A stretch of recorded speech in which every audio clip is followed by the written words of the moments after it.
And good morning and welcome into First Take. Skip Bayless and Molly Karam here with you in Bristol. Stephen A. joining us from the City of Angels. Good morning, gentlemen. Good morning. What's going on? How y'all doing? We're good. One of us is. I'm not doing very well, and I want this on the record before this show gets started. I did not want to do the first topic on this show. You did. You brought it up at our pre-show meeting. We got to do that. So you do it. Go ahead. Be my guest. By the way, is that a blue suit that you have on right now? No, it's gray. It's red. red. It looks blue. It looks blue. You sure? It's metallic. Like not a coincidence? It looks like a little blue and gray up in there. Is that what you're wearing right now? No, it's bright blue. It's metallic blue in honor of my football team that I still love. Okay. Yeah. All right. Loyal. Yeah. Through and through. I'm here for you today. Yeah. No, he's That's not true. He's not here for you. He's hanging out in L.A. All right, let's get into it. Coming up, Steel City, there is a new man in black and gold. Michael Vick is officially a Steeler. How will it all play out? We'll get into that. Plus, one of the Bennett brothers sounds off. The Seahawks' Michael Bennett isn't holding back. Wait till you hear what he had to say. But first, as Skip mentioned, we kick things off in Big D, where America's team took a huge hit. Cornerback Orlando Scandrick told our Ed Warder in a text message he's torn both his ACL and MCL in his right knee and that he will undergo surgery and miss the season. Scandrick's leg bent awkwardly under rookie receiver Lucky Whitehead at the end of a play during practice in Oxnard, California. In another text sent to Warder, Scandrick said, "I'll be back and I'll be better than ever." Stephen A., since this is your topic, how big of a loss is this for the Cowboys? Well, obviously, it's a devastating loss. I mean, when you consider some of the things that have been highlighted in the articles that have been written about Scandrick. First of all, you know, he's been a friend of the show. He's been on a couple of times. We wish him the best in all seriousness. All joking aside, we certainly wish him the best in a speedy recovery, and we don't wish this upon anybody. So that's the first order of business. Secondly, and more importantly, I think it's a devastating loss for the Dallas Cowboys, who had a suspect defense to begin with. And one of the reasons it was expected to improve this year was because of Scandrick, his ability to defend pretty much anybody, particularly receivers in the slot, knowing what not to do just as much as he knew what to do. What are the statistics here? 14 games last year, 55 tackles, 1 sack, 2 tackles for a loss, 9 pass deflections, 2 forced fumbles, and 2 interceptions. There's no question that his work to the defense is big time. There is no denying that whatsoever. But then when you consider the secondary issues that the Dallas Cowboys had to begin with, this is why they drafted Byron Jones in the first round. That was their first pick. When you look at it, I'm sorry, when they selected him in the first round, because they had questions about the secondary. You're talking about a guy like Byron Jones. So when you got Orlando Scandrick, when you got a Brandon Carr, when you've got an abundance of dudes that you've got to address, there is no question that you've got to do something about it. So losing him, that just, as far as I'm concerned, really inhibits your ability to defend in the secondary, which was a huge question mark for them to begin with. Having said that, shoving aside Scandrick specifically as it pertains to his injuries, because we wish him the best. When you talk about the Cowboys, it just amazes me how stuff just finds a way to happen with this team. I just want to emphasize, Skip, for the purposes of the show, these are the kind of things, again, it's not about injuries. It's about to whom, it's about at what time, it's about at what times things happen, where the catch, there wasn't a catch, but really was a catch, etc. When I say an accident waiting to happen, these are the things that I mean. Whether it be the key pivotal individuals in terms of their health, Sean Lee last year, Scandrick this year, whether it's the catch that wasn't a catch that really should have been a catch with Des Bryant, somehow, some way, whatever needs to go wrong with the Cowboys will go wrong. So my heart's out to you. And the reason why I wanted to bring this subject up to the top of the show, because I wanted to let America know I'm here for my brother from another mother. I'm here for my big brother from another mother. Hold on, because I'm getting a little bit emotional right now. Just think about, hold on. You know, look, man, I'm sorry for you, Skip. I really am. I swear. I really am, Skip. Yeah. I swear to you, I'm really sorry, because I want you to be okay. I want your Cowboys to be okay. I don't want to win the Super Bowl, but Listen, the NFL is better when the Cowboys are better. America is better when the Cowboys are better. And anything that impedes their ability to be great, I understand, is a bit bad for the rest of us. So, you know, again, my heart goes out to you. The Brandon Carrs, the Morris Claibornes of the world. We hope, you know, folks will step up. We hope the Byron Jones of the world. We hope folks will step up because Scandrick is a tremendous loss. But in case they don't, I'll do you this favor, Skip. I will make sure to repeatedly point out Scandrick's absence as justification for their struggles. I'm sorry. Are you finished? Yeah. I don't think you are. I get sick and tired of sitting in this chair and hearing accident waiting to happen as if it's a broken record. Because my Cowboys this year, they're just going to break a lot of records, real records, like on the field records. You just wait and see. So let me ask you this. Are the Green Bay Packers an accident waiting to happen after we saw what happened to Jordy Nelson? Freakish injury? Is that what you're going to tell me all year? They're an accident waiting to happen? Are the Green Bay Packers waiting 18-plus years for a Super Bowl? It seems like it's been 18 years since they won one. I know it seems that way, but factually speaking, it is not. It's 5. No, that's true. Yes. Okay. Yes. And are the Carolina Panthers an accident waiting to happen? I could go around the league. Everybody, this happens to everybody Miami. at some point. Miami, is that an accident waiting to happen? And back to the way Molly set up this question, she called this a huge hit. You call it a devastating blow. And I'm starting to wonder, as much as I like Orlando Scandrick, is he Deion Sanders? Is that what we're saying today? I mean, is he Everson Walls? Or if I can go way back, is he Cornell Green? Google him, look him up if you don't know who he is. Is that what we're talking about here? I love Orlando Scandrick. I like having him on this show. He's a ball hawk. He's a hitter. He's a blitz specialist. I get all that. He has been the spirit of a secondary that last year was just okay. It was decent, but it wasn't great.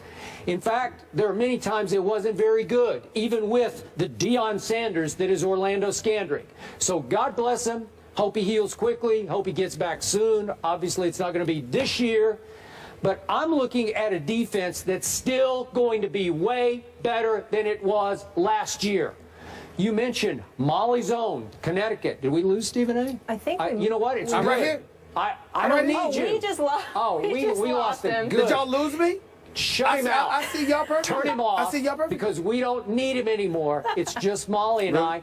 There's this kid named Byron Jones. You know, there he is. He's a Yukon guy, yes, right? He's a Yukon Husky. Maybe he'll get pressed into service a little quicker because I think he's really talented. Mo Claiborne was a middle first-round pick who I love coming out of LSU. He has had his struggles, but he is back. And I think he's going to be better than ever. I'm looking at Tyler Patman, who just keeps making plays. Maybe he'll fill in the slot for Orlando Scandrick now and be pretty good. And I'm looking at a pass rush that's going to be 10 times, 100 times better than it was last year, which will help cover for the defensive backfield. Well, Greg Hardy, I know he's going to be gone for 4 games, but he's going to be there in the 5th game. And Stephen A., Randy Gregory, every time I look up in a preseason game, he is flashing off my screen because he was a steal in the draft, of a high first-round pick they stole in the 2nd round, as you know. Okay, now what? I want you to be careful. Again, I'm here for you. Yeah. I'm here for you. You hate the Cowboys and you know it. It's okay. I'm it's okay. here I for accept you. it. Hey, listen.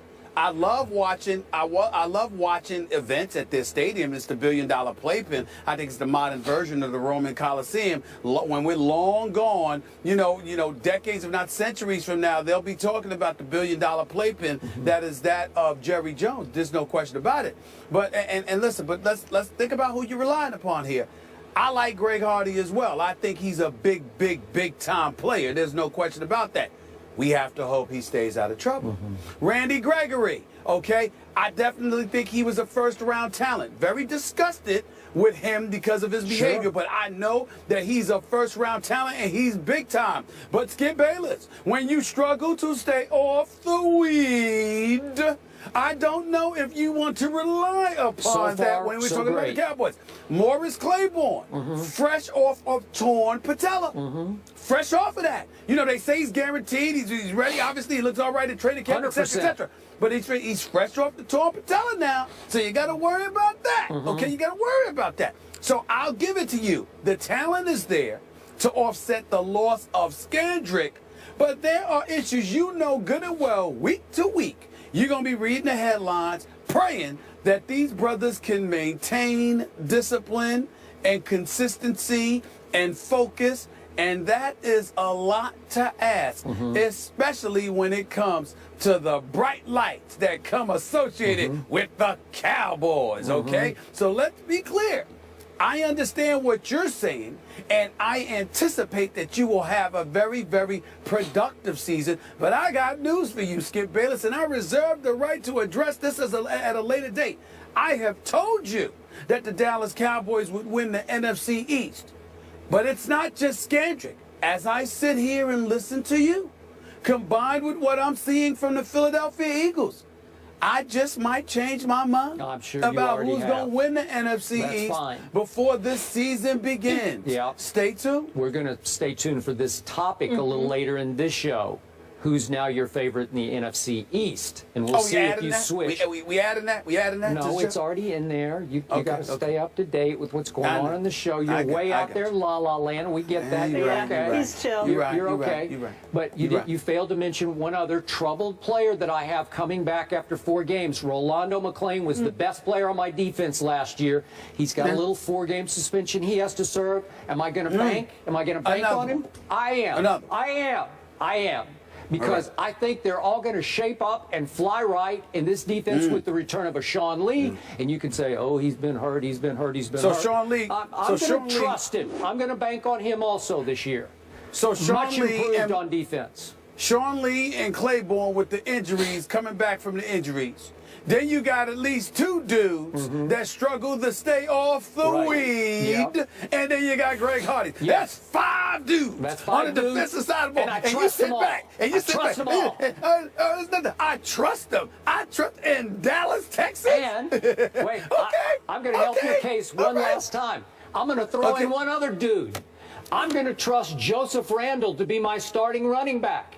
And we know what he shoplifted. He can play. I know what happened. I get it. But he's okay now. He grew up. I don't have a problem with him. He grew up. And I'm going to take him to the bank. Look. Joseph Randle, it ain't a matter of growing up. He got himself in a predicament where he needed to run to the department. No. You brought it up. Let's educate the folks. I gave this to you. Hold it. Let's educate the folks. All right? Let's educate the folks.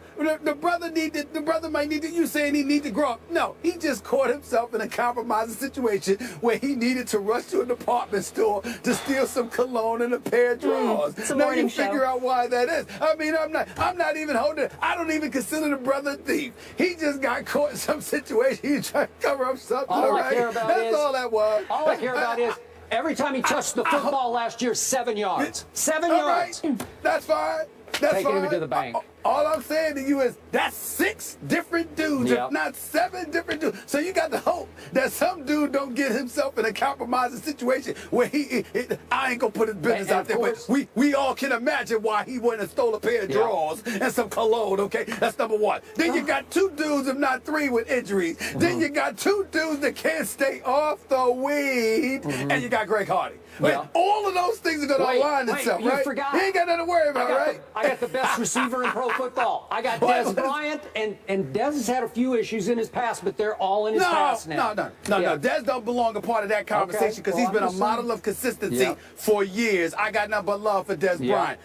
And not only that, all of those brothers, I'm not getting on them. You know, I wish them all well. I don't root against them on that level. I don't want them to get in trouble. I'm just simply saying, think about this. Skip Bayless is rigid and regimented as it comes. Skip Bayless, who is, I'm talking about somebody with a strong moral compass in terms of sticking to your beliefs and walking that walk and talking that talk every day. Skip Bayless, who will sit there and somebody breathes wrong, Skip is all over them. He's like, oh, I don't don't know about them. I don't know about them. You got 7 different dudes on your team, okay, that you need to rely upon somehow, some way to be consistent and healthy and focused and disciplined in Big D. And none of that's gonna go wrong. None of it, right? Nope, it's all meant to be. Oh, this is hilarious. Oh, this is hilarious. I can't wait. Good luck with that, Skip. Remember my last words, Molly. Okay. Accident waiting to happen. When it needs to happen to derail the Cowboys, you can book it. It's gonna happen again. You can just mark it down. Stephen A, though, listen up. If it's any consolation, we talk about that playpen. They open up the season against the Giants at Jerry's World Sunday Night Football. The Giants have 6 notable injuries on defense, 3 DBs, so they can relate. Hey, Molly, it doesn't matter. The Dallas Cowboys could end up winning the division. They could end up going to the playoffs. I'm telling you. When it counts most, when you're at the height of expectations, they will disappoint you. You can book it. You can book it. All right, I will remember that. We go from one of Stephen A's teams now, the Giants, to another. Michael